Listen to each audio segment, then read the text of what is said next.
Hermano, buenas tardes. Hay un movimiento que el Señor, a lo largo de la palabra de Dios, época tras época, ha preparado para que el Evangelio siga su rumbo, para que el Evangelio no se pierda. Y ese movimiento es el movimiento que nosotros llamamos, a través de la palabra de Dios,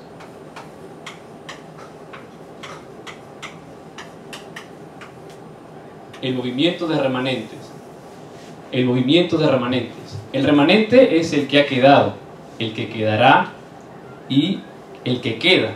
En Isaías 6:13, la Escritura nos dice: y si quedare en ella la 10ª parte, ésta volverá a ser destruida.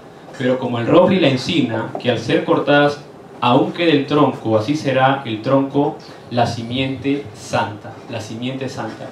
Entonces, la palabra remanente es muy importante.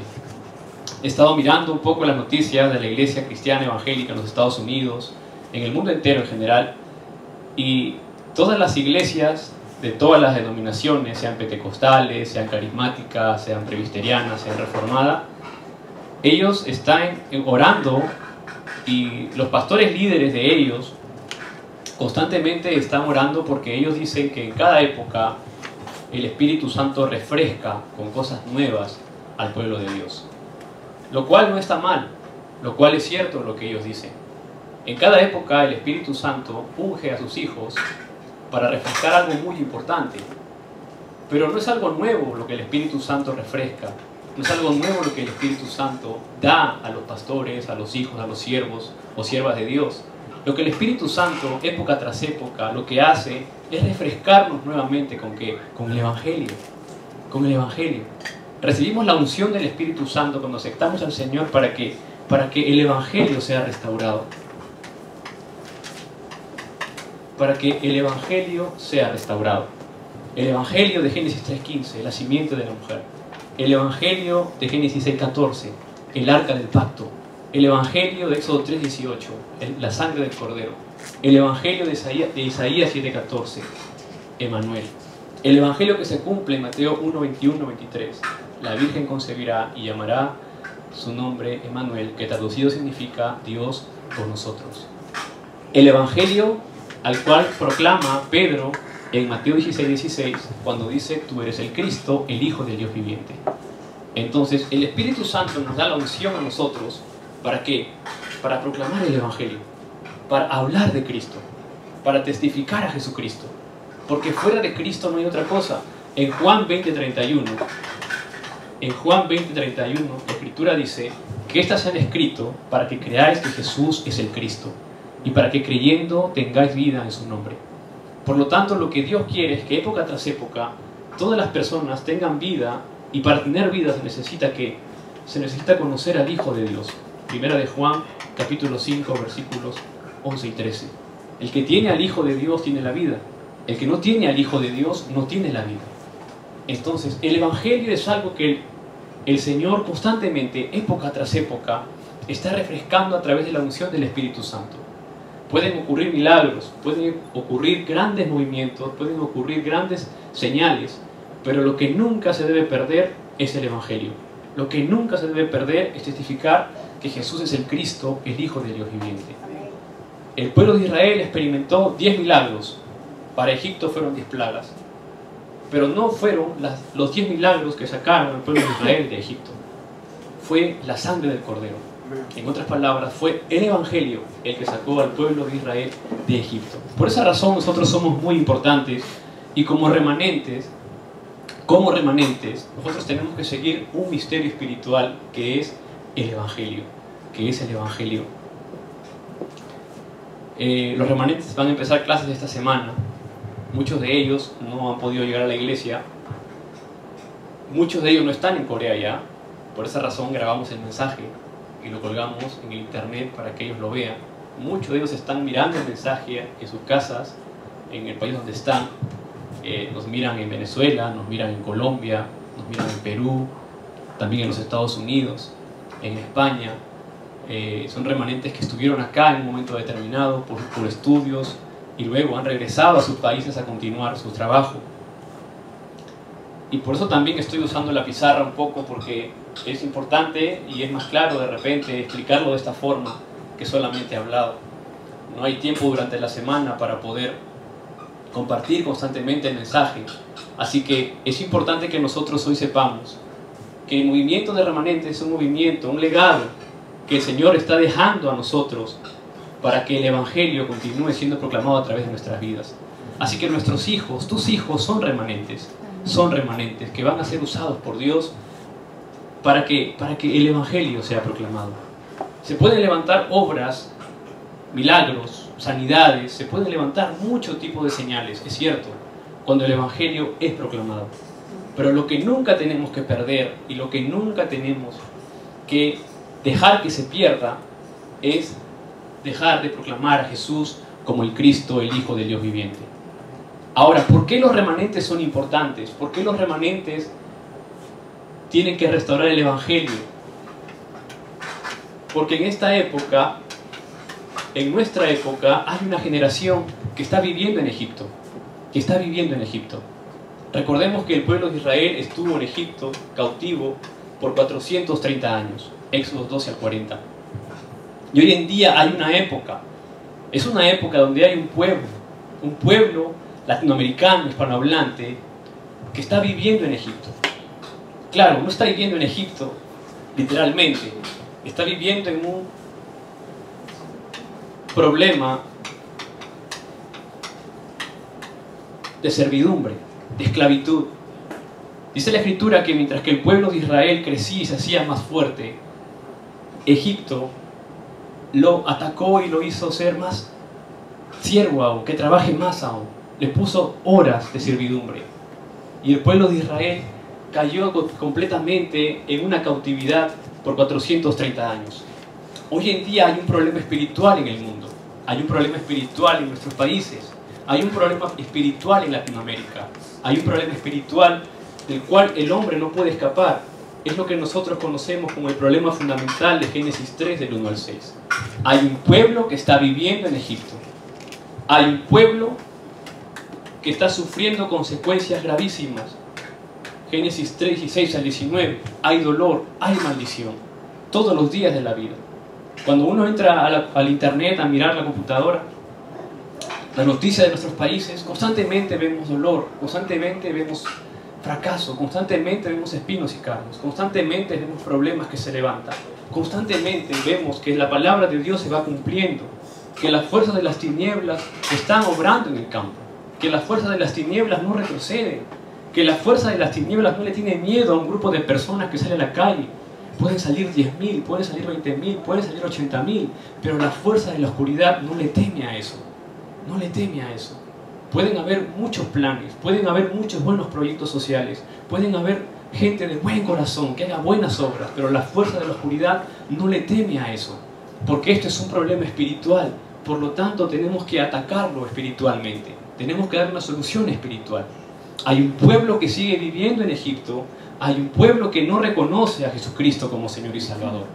Y mientras que ese pueblo no reconozca a Jesucristo como único Señor y Salvador, como mismo Jesús dijo en su momento en Juan 8:44, vosotros sois de vuestro padre el diablo y los deseos de vuestro padre queréis hacer. Por esa razón hay un pueblo que vive en Egipto. Por esa razón los remanentes son importantes. Por esa razón es importante que el Evangelio sea restaurado a través de nuestras vidas. Por esa razón soy importante. Por esa razón tú eres importante. Porque conoces el problema y conoces a muchas personas seguramente que están viviendo en Egipto.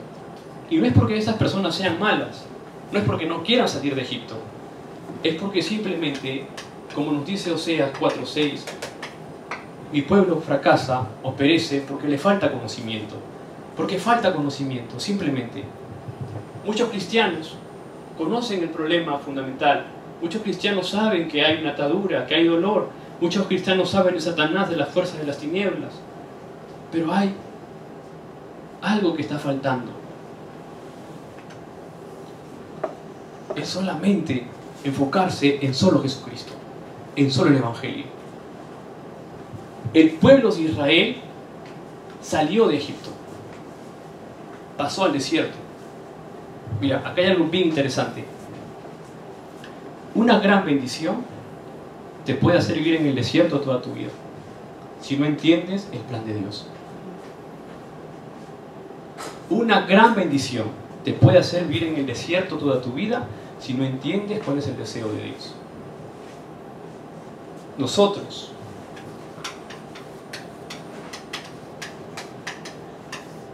así como hay un pueblo que vive en Egipto, hay un pueblo hoy que vive en el desierto. Hay gente que cree en el Padre. Hay gente que cree en el Hijo. Hay gente que cree en el Espíritu Santo. Pero aún así siguen viviendo en el desierto. ¿Por qué? Siguen viviendo en el desierto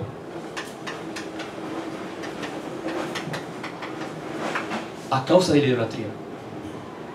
Creo en el Padre, creo en el Hijo, creo en el Espíritu Santo, pero también creo, pero voy, pero hago, pero no.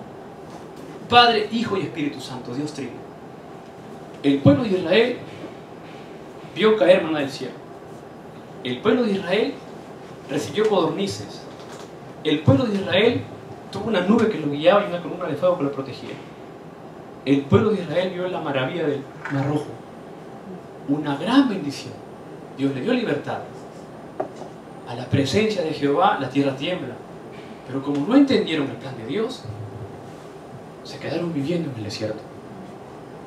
Y tuvo que morir una generación para que la siguiente pueda salir realmente del desierto y entrar a Canaán. Así que nosotros tenemos que tener cuidado. ¿Por qué? Porque en nuestros países hay idolatría. Hay idolatría. Se cree en el Padre, en el Hijo y el Espíritu Santo, pero hay idolatría. Y eso nos deja viviendo en el desierto, nos deja atados ahí a ese problema de destrucción, de fracaso, de desastre. No se puede bloquear el desastre a través de la idolatría, porque es un mandato del Señor. Éxodos 20, del 4 al 5. Y todo lo que se sacrifica a los ídolos, se sacrifica a los demonios. 1 Corintios 10:20. 1 Corintios 10:20. Y porque nos falta conocimiento, tal vez no nos damos cuenta, como dice Salmos 96:5, dice la Escritura, porque todos los dioses de los pueblos son ídolos, pero Jehová hizo los cielos. En el Salmo 115, y pónganle cuidado a esto en casa, 105, del 4 al 8, explica el Salmo sobre qué es los ídolos. Los ídolos, dice la Escritura, los ídolos de ellos son plata y oro, obra de manos de hombres. Tienen boca, mas no hablan. Tienen ojos, mas no ven. Orejas tienen, mas no oyen. Tienen narices, mas no huelen. Manos tienen, mas no palpan. Tienen pies, mas no andan. No hablan con su garganta. Semejantes a ellos son los que los hacen, y cualquiera que confíe en ellos. Hay un problema de idolatría. Esta semana hemos estado en el campo, hemos ido a un templo budista.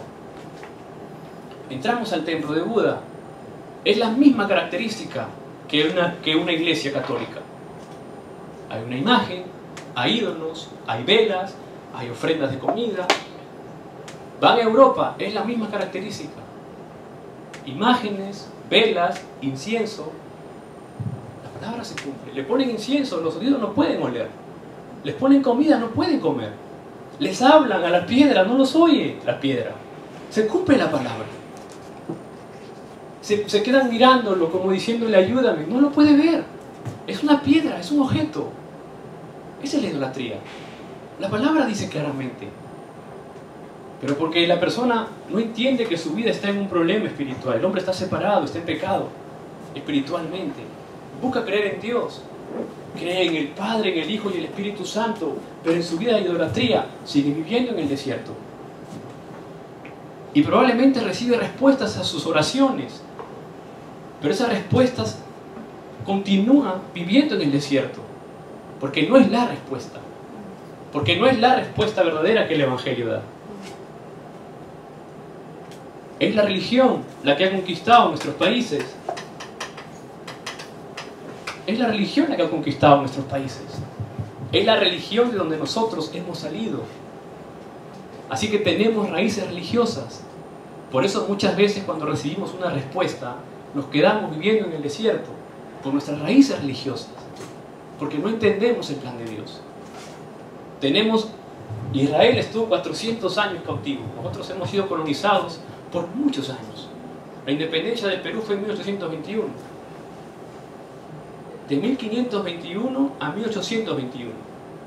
Todos esos años se grabó ¿qué? Se grabó la religión. Todos esos años se grabó ¿qué? Se grabó la idolatría. Nos impusieron una forma de creer en Dios. No estoy criticando a mis hermanos españoles, pero es una realidad. Es una realidad. No es una realidad. Y no es culpa de ellos. Es culpa del problema fundamental del hombre. Hay en nuestros países remanentes que el Señor ha guardado, con un corazón dispuesto, con un corazón limpio para el Señor, con ganas de pararse y proclamar a Cristo. Hay remanentes que el Señor ha escondido. Hay remanentes que van a quedar. Hay remanentes que están quedando ya. Y lo más triste, ¿saben cuál es? Es que no solamente el creyente que está metido en la religión vive en el desierto, sino que el cristiano de hoy en día sigue viviendo en el desierto muchas veces. ¿Por qué sigue viviendo en el desierto el cristiano de hoy en día? Mateo 16, del 13 al 14. Porque siguen pensando que Jesús es como Juan el Bautista. Porque se sigue pensando que Jesús es como Jeremías. Porque se sigue pensando de que Jesús es como Elías. Porque se sigue pensando que Jesús es como algunos de los profetas. Y las iglesias están esperando que Jesús obre como obró Elías. Que Jesús obre como obró Juan el Bautista. Que Jesús obre como obró Elías o alguno de los profetas. Y no nos damos cuenta que eso está llevando a que Satanás nos lleve la delantera y no nos deje disfrutar de la bendición de Dios, de las bendiciones que recibimos para salir de ese desierto. Y la iglesia se transforma en una religión más de esta época. Porque no se proclama de que Jesús es el Cristo, el Hijo del Dios viviente. Y muchas veces en nuestra vida misma caemos en esa tentación de que cuando recibimos una respuesta pensamos que es como Elías, que es como Jeremías, como uno de los profetas. Y no dejamos que realmente Cristo, Cristo puro, Cristo, la solución al problema fundamental, Cristo, el Evangelio, entre en nuestro corazón, se raíza en nuestro corazón y nos lleve a superar todos los problemas que puede generar nuestro entorno, que puede generar nuestra familia, que puede generar nuestra nación. Nos gusta vivir en el desierto muchas veces. De verdad que a los latinos nos gusta vivir en el desierto. De verdad, nos gusta vivir en el desierto muchas veces. ¿Por qué no podemos salir del desierto? Porque somos quejones. Somos quejones. No nos gusta salir del desierto, ¿por qué? Porque tenemos envidia, porque tenemos celos. Estamos en el desierto. No nos gusta salir del desierto, ¿por qué? Porque nos gusta criticar muchas veces. Vivimos en el desierto. El Señor está buscando a sus remanentes. El Señor está pescando a sus remanentes. Para no ver la obra de Elías, para no ver la obra de Jeremías, para no ver la obra de Juan el Bautista, ni de ningún profeta más, sino para ver la obra de que Jesús es el Cristo, el Hijo del Dios viviente. Amén. Tenemos que sujetarnos a esa respuesta el día de hoy. Hay que escapar del desierto. Un día me invitaron a una conferencia, yo estaba en Canadá en el año 2006. Me invitaron a una conferencia cristiana, unos amigos que eran cristianos me invitaron. Y era una conferencia internacional, habían pastores de Estados Unidos, de Canadá, y también había algunos pastores latinos. Y cuando hacía este mensaje esta semana, digo que me gusta vivir en el desierto muchas veces por esta razón. Cuando hay conferencias cristianas, ponen un solo tema para todos los pastores. Ponen un solo tema. Por ejemplo, vamos a hablar del movimiento de remanentes. Y un domingo o un lunes vienen varios pastores y hablan del movimiento de remanentes, bíblicamente, a su experiencia y su perspectiva. Entonces yo fui, me invitaron, me senté a la mitad de la sala, recuerdo. Un lugar muy bonito en Canadá. Y de pronto el primer pastor era extranjero. Éramos muchos latinos en ese lugar. Ese pastor era extranjero, era un americano. Y todos los latinos apuntando lo que el pastor decía. Con punto y coma, y el pastor decía, y ponían y grababan y todo. Al siguiente le tocaba a un canadiense, y también igual. Entonces los latinos estaban escribiendo concentradamente lo que ese pastor decía. Y de pronto le tocó a un pastor latino, y nadie escribía nada. Todos como que se bostezaban y querían dormirse, algunos se paraban y salían, y eran latinos, y era un latino el que estaba ahí adelante hablando. En ese momento me entró tanto coraje a mi corazón, y tanta pena en ese momento, de ver que a veces nosotros mismos, como el pueblo de Israel se quejó de Moisés, nos quejamos de nuestra propia gente, y ni siquiera somos capaces de apoyar a nuestra propia gente en lo que está haciendo. Vi esa experiencia, y conversaba con un amigo, con otro amigo que estaba a mi lado, y me decía, oye, ¿viste? Cuando vino el americano, no tengo nada con los americanos, pero es nuestro prejuicio. Todos apuntaban, todos atentos, nadie murmuraba. Cuando pasó el otro extranjero, igual. Pero cuando tocó algo de nuestra sangre, de nuestra realidad, como que la gente siempre, la actitud, ¿no? De que yo puedo ser como él, o yo sé más que él, porque es latino también. Pero no nos damos cuenta que ese hombre llegó ahí por la gracia de Dios, porque se quemó las pestañas estudiando seguramente, porque hizo lo que tú y yo no pudimos hacer en su momento, porque sacrificó lo que tú y yo no pudimos sacrificar en su momento, y porque dio lo que tú y yo no pudimos dar en su momento. Y Dios lo puso ahí para enseñarnos algo. Pero es el problema de nuestra Latinoamérica. Es el problema de nuestra Latinoamérica. Es el problema fundamental que se ha enraizado. Es la religión que se ha enraizado. Nos falta realmente sujetarnos solo a Cristo, solo al Evangelio. Y me acuerdo que con esos 3 amigos hicimos un pacto aquella tarde, tomando un café en Canadá. Dijimos, cada vez que veamos a una persona de nuestro entorno, de nuestra Latinoamérica, o de nuestra América del Sur, porque yo también soy americano. Un día me encontré con un americano y me preguntó, ¿de dónde eres? Y yo le dije, soy de América. Y yo le dije, ¿y tú? También de América, me dijo. ¿Y tú de qué estado eres? No, bueno, mi país se llama Perú, le digo, de América del Sur. ¿Y tú? Ah, yo soy de América del Norte. Somos americanos los dos. Y nos comenzamos a reír. Somos americanos nosotros también. Sí, somos americanos. Somos de América del Sur.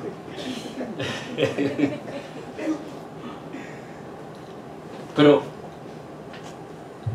hay una forma de salir de ese desierto. Y Jesús nos enseña. Jesús mismo, el pueblo de Israel pasó por el desierto, pero el Señor nos enseña a través de Jesús, nuestro Señor Jesucristo, que hay una forma de salir de ese desierto. Y Dios puso a Jesús pasar por ahí para enseñarnos a nosotros, en cada época, que hay una forma de salir del desierto. Hay una forma de salir del desierto. Y esa forma que Jesús nos enseña está escrito en Mateo 4:10.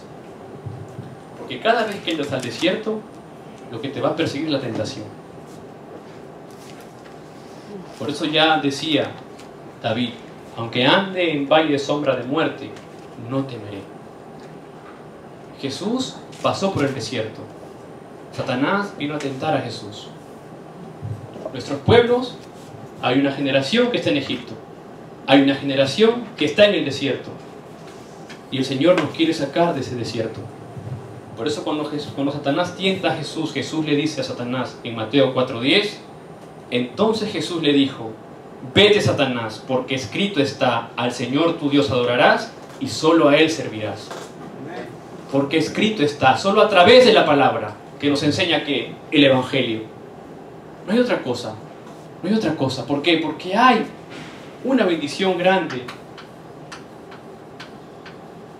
que se llama Canaán, donde podemos recibir nosotros que una respuesta verdadera o una bendición verdadera. ¿Y dónde se inicia esa respuesta verdadera y esa bendición verdadera en nuestra vida? Cuando podemos confesar con nuestra boca que Jesús es el Cristo, el Hijo del Dios viviente. Amén. Es ahí donde todas las obras de Egipto, donde toda la oscuridad del desierto se quebranta. Es en ese momento donde realmente el Señor empieza a obrar en nuestras vidas. Es en ese momento donde realmente el Señor empieza a hacer su obra en nuestras vidas a través del Espíritu Santo. Es en ese momento donde realmente el Señor levanta a sus remanentes para hacer lo que ha hecho durante todas las épocas, como lo hizo en Mizpa, como lo hizo en Dotán, como lo hizo en las sinagogas, como lo hizo en Roma, y como lo quiere hacer hoy en los países latinoamericanos hispanohablantes a través de nuestras vidas. Es en ese momento cuando el Espíritu Santo empieza a obrar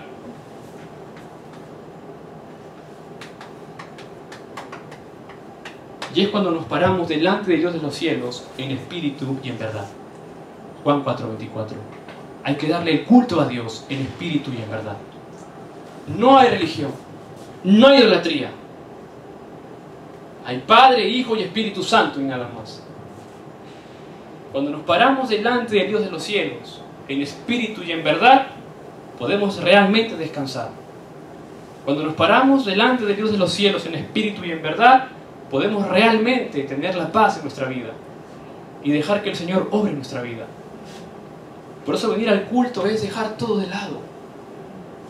No solamente parar el trabajo, parar todo, todo, todo.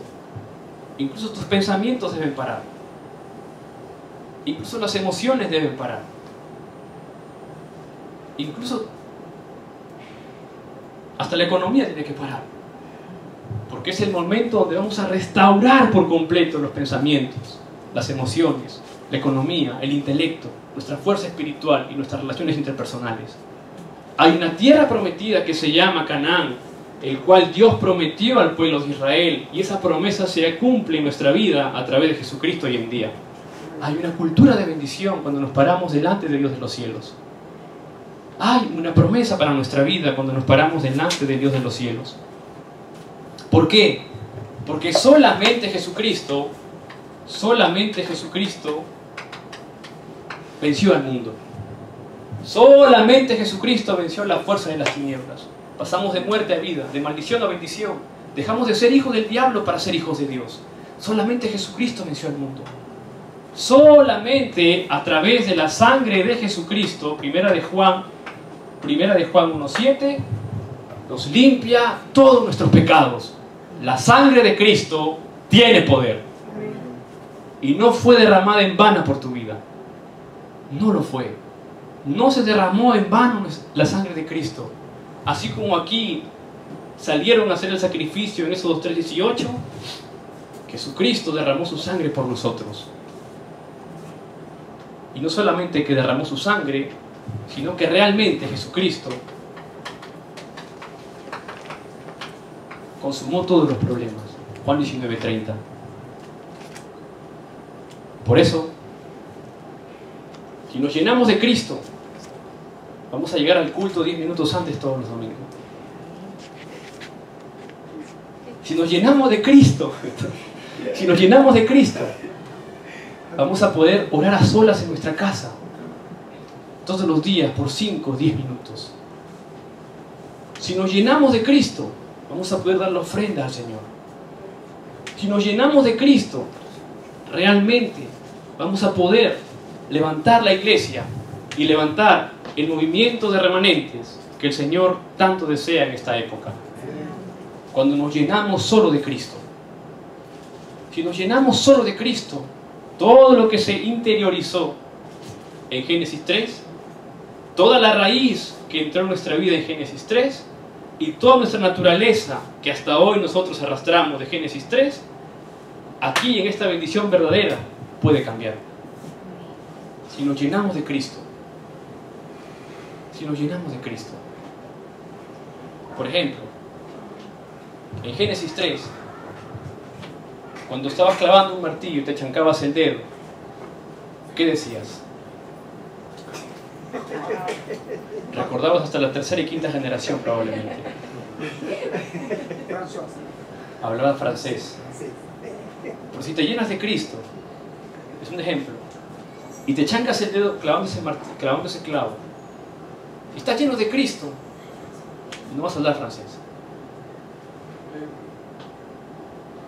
Probablemente es mejor no decir nada muchas veces. si te llenas de Cristo. Cuando yo recién me casé con mi esposa, creo que estaba saliendo de Egipto, del desierto, y entrando a Canaán.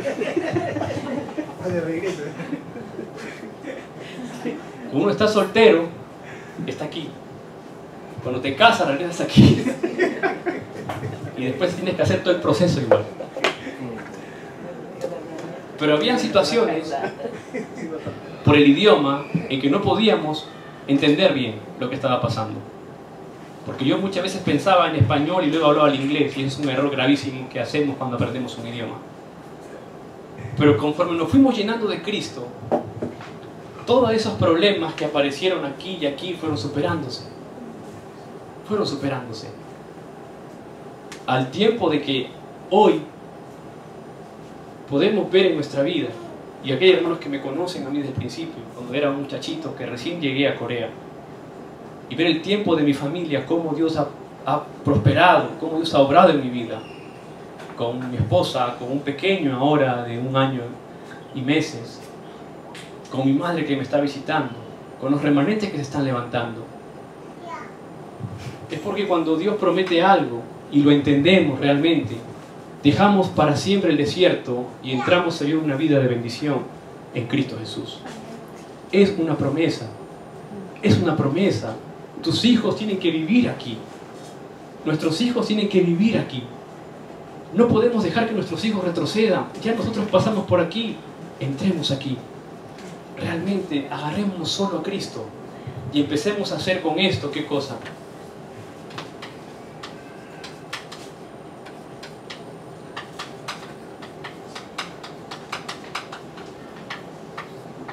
La batalla espiritual.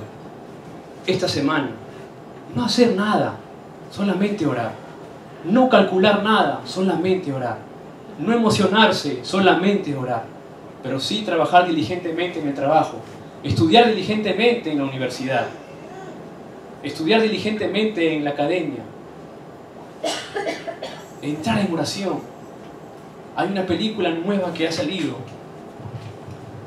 Se me acaba de ir el título ahora, pero lo buscaré. Es una película donde una persona en su casa hace un cuarto solamente para orar. Saca el armario, del armario saca la ropa y solamente hace ese espacio de oración en su casa. Tienes que tener en casa un espacio de oración. Un espacio donde puedas postrarte delante de Dios. Un espacio donde puedas postrarte delante del Dios de los cielos. Nehemías, antes de hacer lo que tuvo que hacer, en Nehemías capítulo 1, dice la Escritura que él fue y se paró delante del Dios de los cielos en oración y ayuno. Y oró para restaurar los muros de Jerusalén. Y le recordó a Dios el pacto que Dios había hecho con el pueblo de Israel. Que si el pueblo de Israel miraba otra vez solamente a Jehová, a Dios, el Señor los traería de todos lados donde Dios habían sido esparcidos. Y hoy nosotros tenemos esa misma bendición.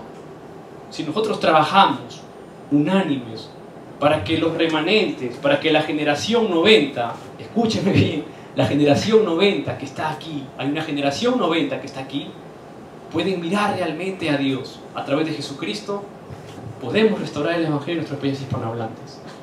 Podemos hacer la continuidad del movimiento de remanentes de nuestros países hispanohablantes. La oración delante del Dios de los cielos, sin emoción, sin cálculo, sin pensamiento. La oración quebrantando toda la fuerza de las tinieblas, primera de Juan 3:8. El Hijo de Dios apareció para deshacer las obras del diablo. La oración de Marcos 10:45. Recordar esto, que Él no vino para ser servido, sino para servirnos y dar su vida en rescate por muchos.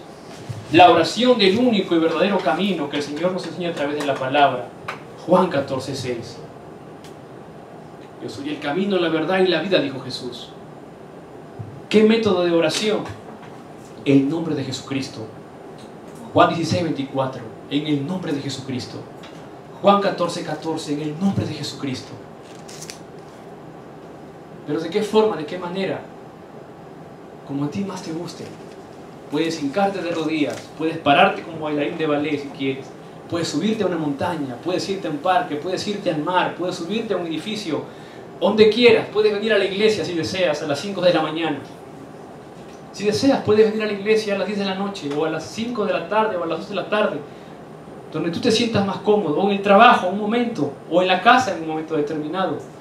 La oración en el nombre de Jesucristo. Señor, quebranto toda la fuerza de las tinieblas en el nombre de Jesucristo. Levanta el movimiento de remanentes.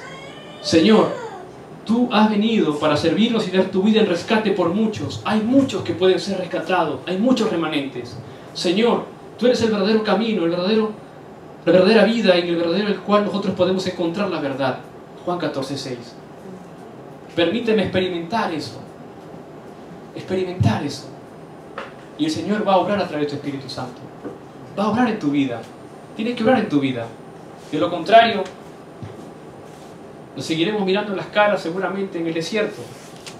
Y Dios no quiere que nadie se quede en el desierto. Por eso nos dio a Cristo, nos dio el Evangelio. Hoy es nuestra oportunidad, es nuestra época. Es algo grandioso esta bendición. Es el misterio. Este es el misterio espiritual.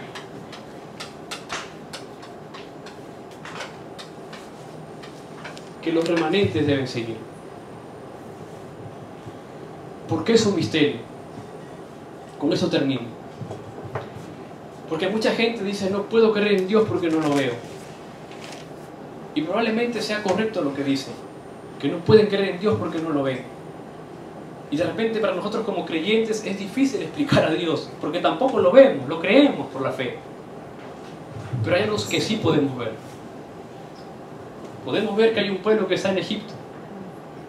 Podemos ver la fuerza de las tinieblas que obran. Podemos ver un pueblo que está en el desierto, que está sumergido en idolatría, que está sumergido en la religión. Podemos ver una cultura de chamanes, de santeros, de divinos en nuestras naciones. Podemos ver una cultura oscura en nuestras naciones. Lo vemos y lo experimentamos físicamente en nuestras naciones. El misterio es que eso solamente puede ser destruido a través de la sangre de Cristo, a través del Hijo de Dios. Por eso es un misterio. Si no puedes ver a Dios, mira la oscuridad y vas a ver que solamente Jesucristo puede quebrantar esa oscuridad. Es el misterio. Es el misterio del Evangelio. Así que nosotros tenemos hoy esa gran bendición en nuestra vida. Y los chicos que nos escuchan, en donde estén, en el país que se encuentren, son remanentes. No importa la circunstancia. No importa la circunstancia del país. No importa la circunstancia de la familia. Remanentes, hagamos la batalla espiritual en el nombre de Jesucristo. Porque aquí se concentra todo el poder del Evangelio. Tú puedes sacar a tu país de Egipto. Tú puedes sacar a tu país del desierto. Tú puedes llevar a tu país a Canaán. Empieza contigo esta promesa de la palabra de Dios. Levántate y resplandece, remanente, en el nombre de Jesucristo donde quiera que estés. Iglesia, nuestra oración por este movimiento de remanentes que está escondido. Ese remanente que está escondido en nuestros países. En donde esté, hay remanentes. Que el Señor escuche nuestro clamor. Que el Señor nos guíe, que el Señor nos lleve a ver esa cima, esa cumbre espiritual, en este misterio espiritual que los remanentes deben seguir, que se llama Evangelio, se llama solo Jesús, el Cristo, el Hijo de Dios viviente. Oremos. Padre Dios, te damos las gracias, Señor, en el nombre de Jesucristo, por tu gracia. Gracias, Padre, porque a través de tu gracia, Señor, podemos realizar el Evangelio, no con nuestra debilidad, tampoco con nuestra fuerza, Señor, sino con el poder del Evangelio en el nombre de Jesucristo. Oramos, Padre, para que seamos usados para sacar a nuestro pueblo del problema fundamental, para salir de Egipto, para salir del desierto, Señor, y entrar en una bendición, una respuesta verdadera con el Evangelio, y poder realizar, Señor, que Jesús es el Cristo, el único Señor y Salvador. Gracias, Padre, por tu gracia. En el nombre de Jesucristo oramos. Amén.